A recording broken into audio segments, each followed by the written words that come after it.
Let's talk about protein.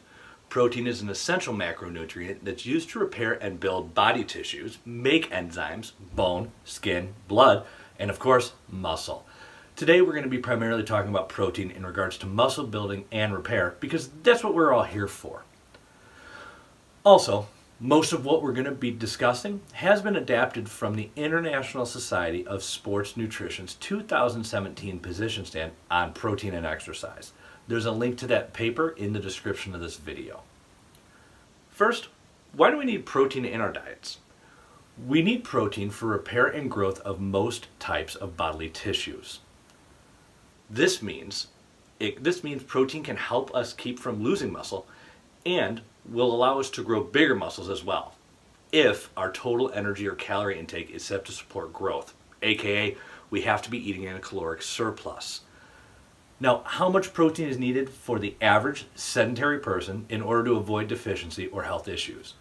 The RDA for protein is 0.8 grams per kilogram of body weight per day. This is about 55 grams of protein needed for a 150-pound person. Now remember, this is for the average person. Athletes or those requiring regularly exercising will require more protein. Now you might be asking yourself, why do athletes or those looking to improve body composition need more protein than the RDA? This is because resistance training causes more muscle damage and therefore turnover, requiring more protein intake in order to support the repair and growth process that strength training initiates. Studies show that consuming 2 to 3 times more of the RDA while engaging in a resistance training program results in more fat loss and less muscle loss during the diet, as well as an increase in muscle mass in some individuals. So how much protein is needed for athletes or those looking to change body composition? 1.4 to 2 grams per kilogram per day is the minimum recommended by the ISSN, with greater amounts needed if you're in a caloric deficit or dieting. For that same 150-pound person mentioned previously, this equates to 95 to 136 grams per day.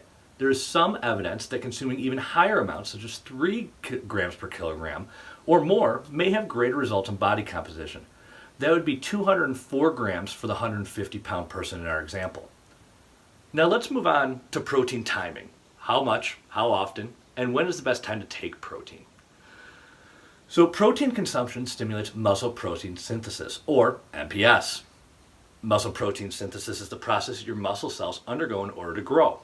20 to 40 grams of protein is needed to stimulate maximum MPS. This is because we need 1 to 3 grams of leucine, a branched chain amino acid in protein, which stimulates MPS. Resistance exercise increases the muscle's anabolic responsiveness, the sensitivity to being signaled to grow, for up to 24 hours after training. Daily protein intake is by far of greater importance than timing, but studies do show that timing matters to an extent in relation to the hours before and after resistance training. Spreading out protein doses every 3 hours is probably the best, also within 3 hours before or after resistance training. A dose of 0.25 grams per kilogram of body weight of high quality protein, or an absolute dose of 20 to 40 grams per feeding, is recommended.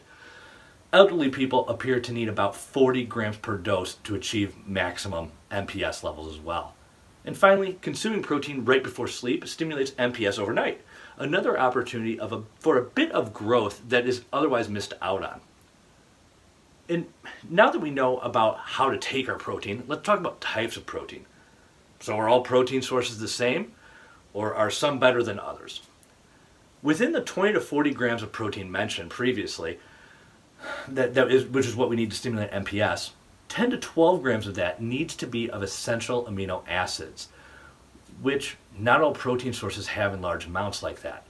Protein sources rich in essential amino acids and leucine are meat, seafood, dairy, eggs, and some legumes. So consuming 20 to 40 grams of protein in vegetables or nuts would not likely stimulate MPS effectively due to poor amino acid profile. Now finally, let's talk about health. Is consuming a lot of protein unsafe or unhealthy? Multiple research reviews indicate no scientific evidence that increased protein intakes pose any risks in healthy exercising individuals. A series of controlled investigations spanning up to 1 year in duration, utilizing protein intakes of up to 2.5 to 3.3 grams per kilogram per day in resistance-trained individuals, consistently indicated that increased intakes of protein exert no harmful effects on blood lipids or markers of kidney and liver function. So there you have it.